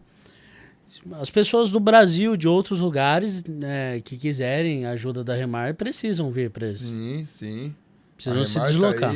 A Remar tá aí, é só ligar também, dependendo do estado onde você estiver. A Remar cria toda uma logística de fácil acesso, que o intuito maior é poder ajudar o necessitado e poder estender o braço para aquele que precisa, entendeu? Ele precisou, no ajuda, está passando uma dificuldade na área de dependência química ou vulnerabilidade social, fazendo contato com a gente vai poder ver o que pode ser feito. Só para explicar para a galera, então, o dependente químico de São Paulo pede ajuda na Remar São Paulo, ele é transferido para o Paraná, porque isso vai facilitar a pessoa não ter vínculo Exatamente. com o mundo que o leva para aquela Exatamente. situação ruim, né? Exatamente. É uma estratégia criada, né, para a gente poder trazer a pessoa, né, para esquecer assim, você vai para um lugar que você não conhece ninguém. Você vai para um lugar onde você não conhece nada. Você vai ter a oportunidade, a total condição de estar com a sua mente tranquila para poder focar em seu tratamento. Pastor, agora a resposta da G, ela perguntou as experiências, né? As experiências do senhor. Porque assim, o senhor contou uma história, inclusive foi o Felipe que me contou, a respeito de uma mulher, parece que estava dormindo no cemitério, né? Sim. Então, essa mulher, há pouco tempo atrás, a gente infelizmente foi num sepultamento de um membro nosso da igreja ali, né? E um rapaz também, que é membro da nossa igreja, trabalha na prefeitura, me mandou um zap, falou: pastor, eu queria falar com você. Eu falei: o que está acontecendo? Pô, eu tô aqui com uma moça, tô fazendo um trabalho aqui no cemitério, e tem uma moça que tá dormindo dentro do cemitério, eu queria ajudar ela. Eu falei: eu tô nesse mesmo cemitério. Na mesma hora? Na mesma hora, eu falei: tô nesse mesmo cemitério. Eu falei: não acredito. Eu falei: tô nesse mesmo cemitério. Chamei o Wilson estava até lá comigo, né, nesse sepultamento aí que não podia ter aglomeração, né, devido à pandemia. O Wilson que é o diácono. O diácono da igreja. Nós fomos lá pegar essa moça, mas numa situação horrível. O cabelo da moça, ela tava tão... O cabelo da moça, ele chega, ele fechou. De tanto nó que o cabelo deu em si próprio. Tantos dias sem tomar banho. E o mais entristecedor é você ver um ser humano vivo dormindo dentro de uma cova no cemitério, né?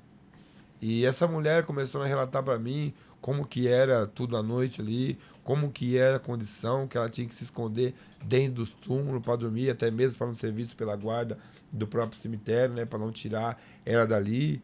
E na maior naturalidade, a situação de desconforto, de tristeza que ela está vivendo, para ela ali era uma situação mais comum do mundo. Então eu falei: a que ponto que o drogado está chegando, a que ponto que o inimigo tem causado a cegueira espiritual na vida das pessoas, em situações horríveis, né? Em situações arrepiadoras, as pessoas poder contar como se fosse tudo normal. Então foi uma situação muito forte, né? Coitada dessa mulher, eu acabei levando ela no hospital.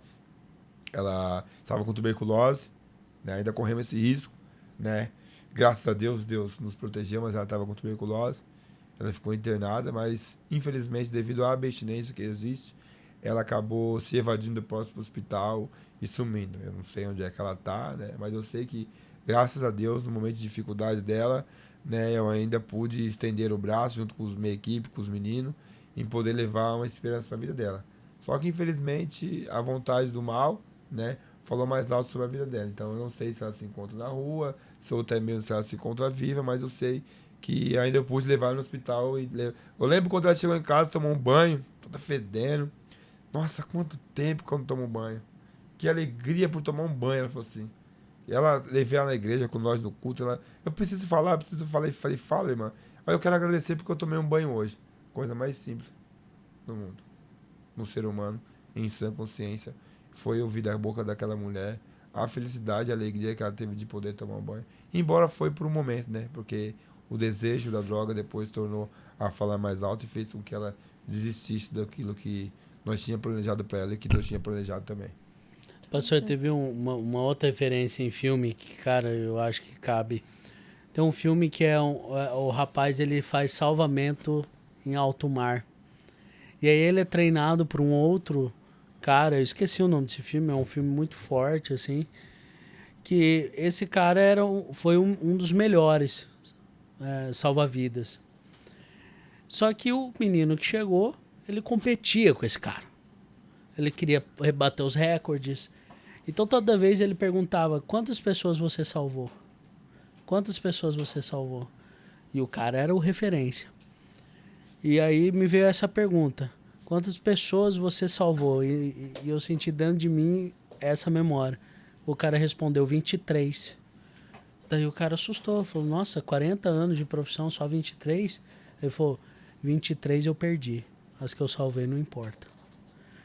E aí eu ia te fazer essa pergunta, pastor, quantas pessoas você recuperou? Mas eu acho que a pergunta não é essa, a pergunta é, o que precisa ser feito além da Remar na sociedade para combater esse mal na sua visão? Você que está forte ali, porque com certeza foram várias vidas ganhas nesses 9 anos. Graças né? a Deus, né? Assim, eu mesmo costumo falar que eu fui só a ferramenta da mão de Deus para poder intervir como foram na minha vida. Entendeu? Mas infelizmente a gente tem visto a proporção, né? Eu estou fazendo um estudo, estou vendo aí, que ultimamente as pessoas elas estão se viciando tão mais rápido. E as drogas, eu tenho tido casos de jovens que eles estão vindo psicologicamente, psiquiatricamente, totalmente destruído muito mais rápido do que antigamente. Então as drogas que estão sendo colocadas agora, comercializadas, elas estão fazendo a pessoa se viciar tão mais rápido e estão matando tão mais rápido que, entendeu? A situação ela tá desesperadora. E tá mais fácil conseguir também, pastor? Muito mais fácil. Muito mais fácil. Então, estamos vivendo, entendeu? Os fins dos tempos realmente na face da Terra, em questão da dependência química mesmo. A gente vê que não tem classe. Não tem classe também. Não tem classe. Quantos médicos, advogados? Não tem. Você vai numa Cracolândia da vida lá em São Paulo, você vai ver lá pessoas que foram modelo, você vai ver pessoas que foram médicos, pessoas doutoradas. Eu mesmo lidou com pessoas dessa forma também, entendeu? Porque pessoas que se formaram, que tiveram toda, né, uma jornada, mas acabaram no meio da jornada também conhecendo a dependência química e se afundaram. Então a situação era assim, o governo, por sua vez, ele tenta, mas é enxugar gelo, né? Porque infelizmente os programas oferecidos pelo governo, eles só têm o começo, não tem meio e não tem fim. É muito fácil eu abrir aqui esse espaço físico e falar que a gente vai fazer um trabalho social para dependência química, mas eu vou encher, vou poder deixar entrar maconha, cigarro, cachaça. De certa forma eu estou tirando da rua, mas estou fazendo mantendo aqui dentro. Então a gente vê isso. A gente vê isso, né? Lugares que eram para ser monitorados, lugares que eram para ser bem cuidados. Hoje mesmo eu estava vendo uma entrevista no jornal, entendeu? No CAPS, que é do governo, tendo festa, tendo droga, tendo bebida. Então, a que ponto nós chegamos? Não, e o problema da situação de rua é que as pessoas elas passam o governo, as prefeituras, não sei se existe isso, mas se não me engano tem, um negócio meio no submundo aí, de pegar pessoas de situação de rua e levar para outra cidade e despachar. Eles tiram, né? Eles tiram porque é o seguinte, eles não querem ver, né? Porque o próprio morador de rua, entendeu? Para a população, ele vai trazer conflito, ele vai trazer problema para a cidade, ele vai ser mal visto dentro da cidade, a cidade, por sua vez, vai ficar mal vista. Um morador de rua desse pode cometer algum tipo de crime, e daqui a pouco esse crime pode viralizar e a cidade pode ficar mal falada, e envolve muita coisa. Então, eles preferem fazer isso, pagam as passagens, né? Pagam para tirar do estado, na verdade. Então, enxuga gelo. Na sua visão, pastor, então, dentro do problema, qual medida a gente precisaria tomar, um governo, uma prefeitura, para realmente resolver a situação de rua? Primeiro, ela tem que começar da escola, pegando mais fiscalização dentro da escola, que as professoras, coitadas, elas estão à mercê. Você vê hoje casos aí, né, infelizmente, de jovens, né, respeito acabou. O professor não tem mais autoridade, né, dentro da sala de aula. Então, o professor, ele tá ali, entendeu? Ele tá ali para ensinar. Né? Mas hoje em dia, o professor não é mais visto dessa forma. Ele já não tem mais respeito. Então, tinha que ter uma fiscalização maior dentro das escolas e ao redor das escolas. Eu digo isso porque assim começou a minha decadência. Assim que começou, né? Porque foi vivido, eu senti isso. Né? Então, não adianta eu ser hipócrita e aqui e não falar que não é verdade, porque realmente. Né? Porque eles estão à mercê, diretor, professores estão à mercê. Eles não trabalham sossegado. Eles não conseguem, né, transmitir mais como era antigamente, né, uma aula com qualidade. Então, ela tinha que começar desde a escola. E os pais também, entendeu? Não que não sejam parceiros, mas ser um pouquinho mais de coerente e um pouquinho mais rígido também. Porque hoje, o modismo, os pais estão apoiando. Mas vê hoje cada coisa acontecendo e cada situações que as famílias deixam os seus filhos viverem, então está saindo do controle muito cedo da mão dos pais. E esse descontrole faz com que venha ter o conhecimento, né, do mundo, sobre o mundo da escuridão, onde que as pessoas acabam se viciando mais fácil, conhecendo o lado errado mais fácil e vira o que se vira, a bola de neve. Você vai hoje na rua, você vê jovens, 12, 13 anos, se drogando, tirando cola, fumando crack. Mas por trás desse jovem existe uma família. Por trás desse jovem existe uma mãe, existe o pai, existe alguém que criou ele. Então é muito fácil também ocupar só a escola, mas a família também. E por sua vez, o governo poder oferecer, né, uma estrutura, né, investir pós o término da escola algo para fazer, induzir ao trabalho e trabalhar em conjunto. Se não, se cada um tentar por si próprio, a gente só vai piorar do jeito que tá vendo. Pastor, a gente está se encaminhando já para o fim e nós abrimos uma caixinha de pergunta nas redes sociais, né? Para as pessoas que realmente tiverem alguma curiosidade a respeito da sua vida anterior, da sua vida agora, mandasse. E a nossa campeã disparada de perguntas, o senhor até explicou um pouquinho, mas atendendo ao pessoal que mandou as perguntas aqui, a principal, a que todo mundo falou, foi que como que o senhor saiu vivo do PCC? Por quê? A imagem que a gente tem, eu e o Felipe, nós somos de Mato Grosso do Sul, jornalistas que nós somos, a gente presenciou muita coisa em relação à briga de facção. Então, a imagem que as pessoas têm é que você entra, mas você sai só morto. É dessa forma. Eu acredito que seja a visão a maioria das pessoas. Então, a pergunta é, como que o senhor entrou e saiu vivo do PCC? Então, o que acontece? Eu entrei... Eu vou só complementar o que ela está falando. Fala aí o nome das pessoas que perguntaram. Tá. O Silvio Mori foi que perguntou, ele perguntou até assim, como consegue estar vivo uma vez que o Tribunal do Crime não permite quando alguém sai do PCC? O Felipe Fernandes fez a mesma pergunta aqui de outra forma, ó.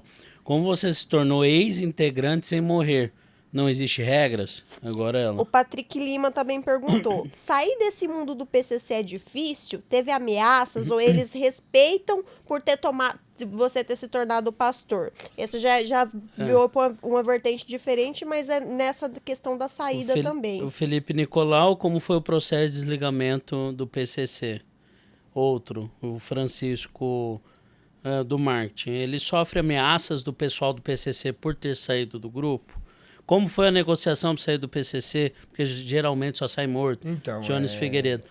E as pessoas bateram muito nessa tecla. A questão toda assim que está sendo falado do PCC, eu na verdade, entendeu? Eu frequentei, né? Assim, para deixar ênfase para as pessoas poderem entender, né? Eu não cheguei a ser um membro. Eu fechei algumas responsabilidades da facção, né? Eu fechei, trabalhei em algumas áreas, alguns setores da própria facção, onde que eu recebi, né, e alguns próprios convites também, mas por opção minha, né, assim como eles dão a opção de escolha para qualquer um, eu não quis me aprofundar mais. Até mesmo porque a vida que eu estava levando, ela não estava sendo mais uma vida de criminalidade, sim de drogadição. Então, por opção minha, eu saí e a droga, por sua vez, ela fez com que eu saísse também mais rápido de perder a moral também. Então, essa ênfase. Eu não cheguei, entendeu, a ser um integrante. Eu participei, fiquei anos preso dentro de cadeia que pertencia à facção e por estar lá dentro, eu servi alguns setores da própria facção, entendeu? Por falta de irmandade que tinha na época e por estar fechando junto, né? Eu também não me via obrigado também, né? E também não me via desobrigado. Simplesmente, né? Eu fiz o que eu achei na minha consciência ali estar fazendo certo, na minha insanidade naquela época, entendeu? E escolhi. Agora, a minha saída foi, eu saí da cadeia, me envolvi com droga, virei um sem futuro e qual crime que vai querer um cara desse? Nem a sua família, nem o mundo do crime vai querer, né? a não ser a morte. E a morte não veio porque Deus não deixou. Então tem essa ênfase, tem essa questão, entendeu? Eu vivenciei, eu vivi, mas eu não cheguei a me batizar, como diz quem faz parte da facção. Eu simplesmente servi alguns setores, entendeu? A qual, entendeu? Assim, em parceria. em parceria. Você foi um terceirizado do PCC. Fechei, entendeu? Assim, precisava fazer uma arte, ligava pra você e falava, resolve. Não tinha tempo ruim. Até mesmo porque também a gente era respeitado por eles. Então, mas, pastor, se o senhor tivesse chegado a se aprofundar, respondendo até a pergunta das pessoas em relação a essa dúvida, o senhor teria conseguido sair? As pessoas que entram conseguem sair? Então, é o que acontece. Aí vai de cada situação, né? Porque aí é onde que entra até as perguntas das pessoas, depende do porquê eu quero sair ou o que eu fiz para sair. Então, aí eu já não posso responder, né, essa pergunta afim. Durante o podcast você já respondeu, mas seria interessante dar uma reforçada. O Eduardo de Bonito está perguntando qual a situação perdão, qual a situação foi o boom que te fez mudar totalmente de rumo de vida? O boom foi porque eu já não tinha mais esperança, né? Eu já não tinha mais apoio de ninguém. A droga me deixou numa situação totalmente, né, em mais lençóis. Eu estava magro, acabado, sem perspectiva de vida. E a misericórdia de Deus, o Espírito Santo de Deus tocou em mim, né, em um último momento e me deu essa força que tem me dado até hoje para mudar de vida. E graças a Deus eu estou aqui para poder testificar que realmente Cristo existe e que Ele muda e liberta realmente a pessoa que está sem esperança. O Brian Soares perguntou como que foi a reação das pessoas do passado que conheceram o senhor nas drogas, que conheceram o senhor no mundo do crime, a partir do momento em que houve a transformação na sua vida. Olha, esses dias mesmo eu fui para São Paulo, semana passada, na casa dos meus pais, né? Teve um vizinho meu que saiu correndo para me dar um abraço. Era um senhorzinho da igreja, né? Que quantas vezes ele me chamou para ir para a igreja e eu só dei ele com a paz, né? Eu falei, breve a gente vai se encontrar, sentar e contar a experiência que Deus tem feito em minha vida. Ele falou, só de olhar para você, eu não tenho palavras para agradecer a Deus o que Deus fez na sua vida. Então, um olhar de gratidão das pessoas e de esperança também, né? Porque através do nosso milagre, a gente também leva a esperança para que outras pessoas também possam alcançar outros milagres. Amém. O Marco Bispo está perguntando como foi a graça da transformação. Inexplicável, né? É só expressar o sentimento de gratidão, de hoje eu poder estar aqui, como eu disse no começo, lúcido, há anos, limpo, né? Lutando todos os dias, claro, contra essa dependência química, contra o mundo do pecado também, né? Que nos leva a ter, muitas vezes, muitas pessoas, né, acabam tendo recaída. Eu caí com a droga por quê? Mas e o pecado? Né? A gente não pode deixar de esquecer, não é a droga. O pecado também, ele faz o ser humano a ter uma recaída. Então, a graça de Deus, ela tem alcançado eu diariamente, e a minha aceitação também de entender a minha necessidade e a debilidade que eu preciso todos os dias do Senhor Jesus e da palavra de Deus para me permanecer de pé. Eu acho que a sua resposta até vai de encontro também com a pergunta da Camila Alcântara. Ela perguntou se o senhor sofre algum tipo de preconceito, se há assim, alguma acusação do seu passado hoje. A respeito. Muito pelo contrário, eu chego lá onde que eu moro, né, tanto por parte de pessoas que são do mundo, né, que eu fui um dia, e outros jovens que hoje estão caminhando, né, para o mundo que eu também estava, eles têm um respeito. Eles me abraçam com bastante alegria. Eu também não posso desfazer, não posso ser hipócrita de virar a cara, né? De dar um soberbo, orgulhoso, mas eu tenho a humildade, também sei chegar e sei sair. Também não posso enfrentar mais as rodas dos escarnecedores, mas eu vou lá, cumprimento e tenho, graças a Deus, respeito, né? E afinidade de poder, né? As pessoas, tanto é que eles muitas das vezes ligam, ajuda fulano tá ruim, tem como se ajudar, então a gente acaba se tornando até um exemplo para eles. Guilherme, tem pergunta? Tem. Só um minuto aí. Tem uma galera que perguntou sobre esses dias o Dexter deu uma entrevista no Podpah, né? Uhum. Então surgiu muitos debates em relação à cadeia e como é a vivência de um preso na cadeia, né? E ali surgiram muitas coisas que até hoje tem, né? O movimento do rap, essas coisas que eles são são aí o número 1 do Sim, negócio. eu vi essa entrevista dele. Você assistiu, né? Assisti. E, enfim, ele contou que o Dexter teve muitas histórias, assim. E alguém pediram pra contar alguma história que você vivenciou dentro da cadeia que você não queria ter vivenciado. Então, a minha pior história que eu vivenciei foi o dia que eu saí do estado de São Paulo, né? Dentro de um ônibus, né? Um compartimento parecendo um banheiro químico. Fui nu até o estado do Mato Grosso. Cheguei fraco, debilitado, né? E aquela situação foi a situação mais desconfortável que eu já pude viver e sentir na minha vida. Esses ônibus cometa, né? Eu nunca imaginei que aquela situação como que era dentro daqueles ônibus. Então a pessoa vai ali nua, algemada, presa, e eu andei mais de 9 horas ali, sem comer, sem beber, entendeu? E cheguei totalmente fragilizado. Daquilo ali foi mesmo jogada psicológica para poder a pessoa não ter força nenhuma para revidar contra nada. Então, ver o ser humano, a que ponto chega, a vida, a que ponto tem, passando a mercê na mão do sistema carcerário. A forma que é tratado a vida. E como um cara desse vai ficar em paz? O cara vai ficar revoltado. O cara vai ficar neurótico. Entendeu? Então, foi uma situação. Foi uma transferência Foi. de Eu saí lá preso. de Parelheiros e fui lá para Juqueirópolis, lá para o Mato Grosso. Né? Pelado. Pelado, nu. Entendeu?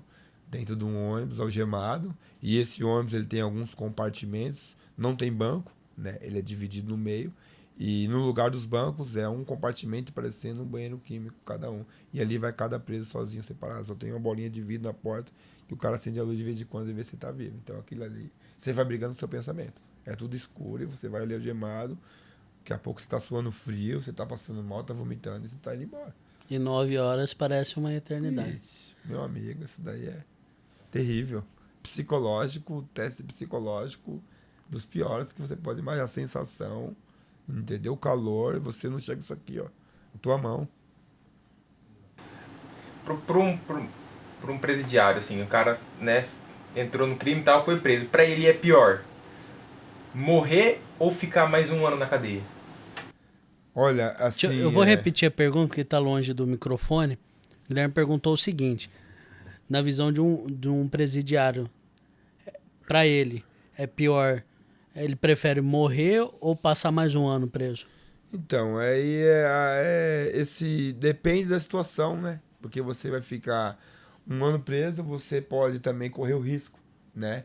De morrer, pegar uma doença, uma enfermidade, sofrer algum ataque, vir a ceifar, ou de até mesmo ceifar a sua vida. Então é muito, entendeu? É uma pergunta assim que muito difícil de responder, assim, nesse sentido, porque um ano preso também, né, é como se você estivesse morto dentro do inferno. Você tá ali sem esperança, você tá ali porque esse um ano ele pode se tornar 2. Dependendo de uma falta que você tiver, você vai parar a sua pena e vai cumprir mais um ano pro governo. Então, vai se tornando, né, cada vez mais desgastante.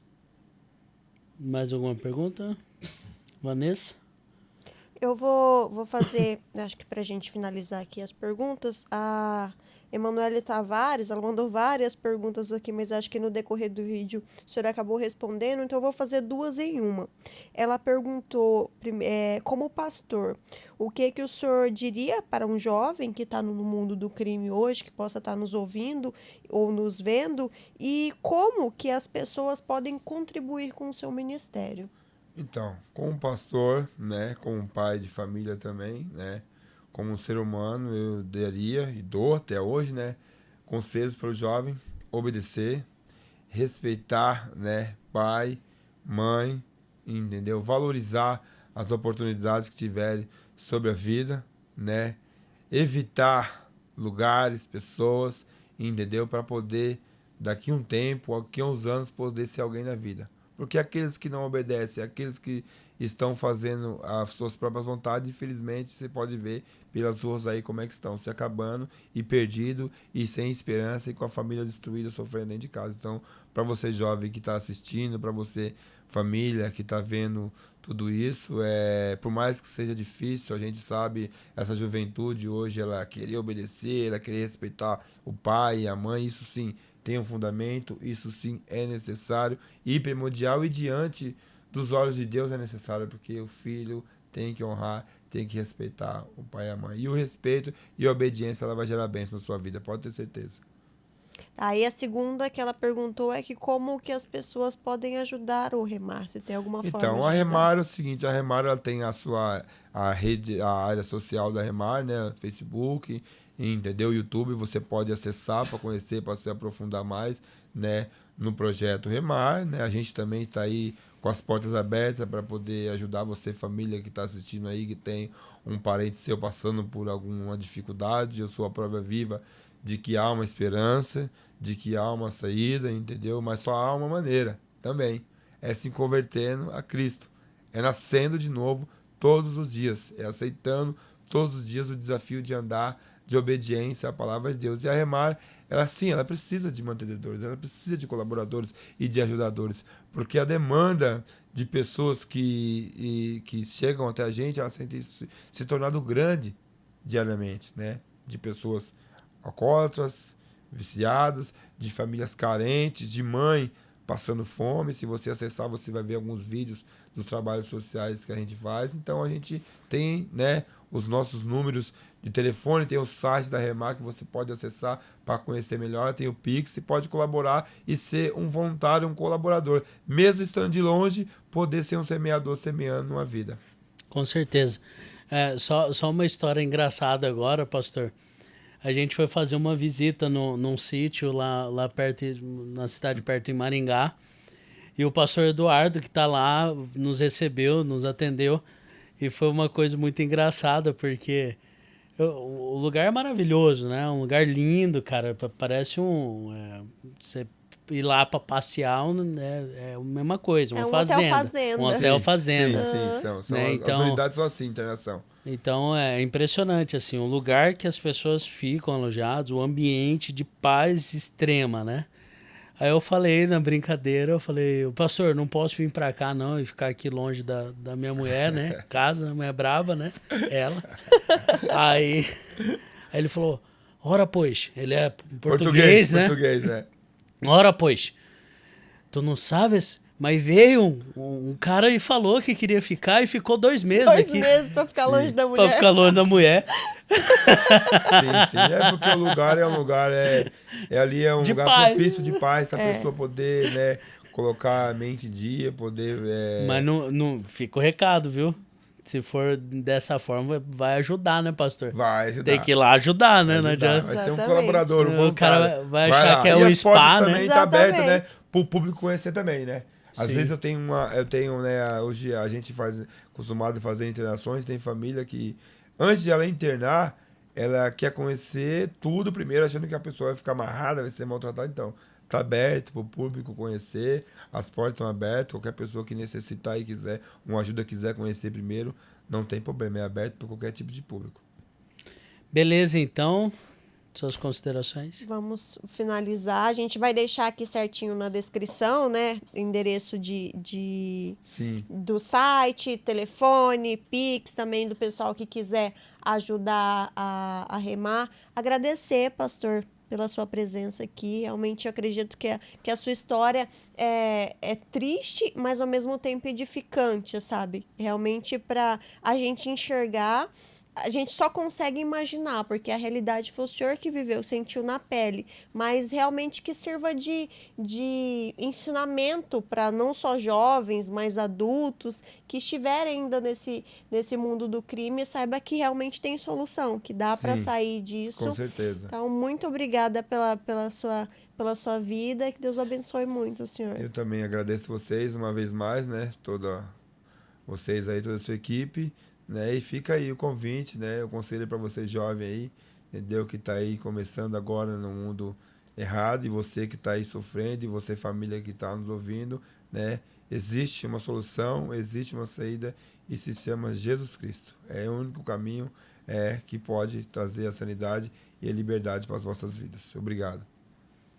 Pastor, muito obrigado. Então, um recado nosso, o nosso slogan aqui é: você é valioso para o reino. Amém. Tá? E você que está assistindo aí, cara, já deixa um like, faz um comentário, ajuda a Remar. Se não puder ajudar a Remar, ajuda outras instituições relacionadas, não só a parte de situação de rua, mas também instituições que ajudam famílias carentes. O Brasil está precisando de ajuda, está precisando da tua ajuda. E não se esqueça, esse slogan é tão importante também para você.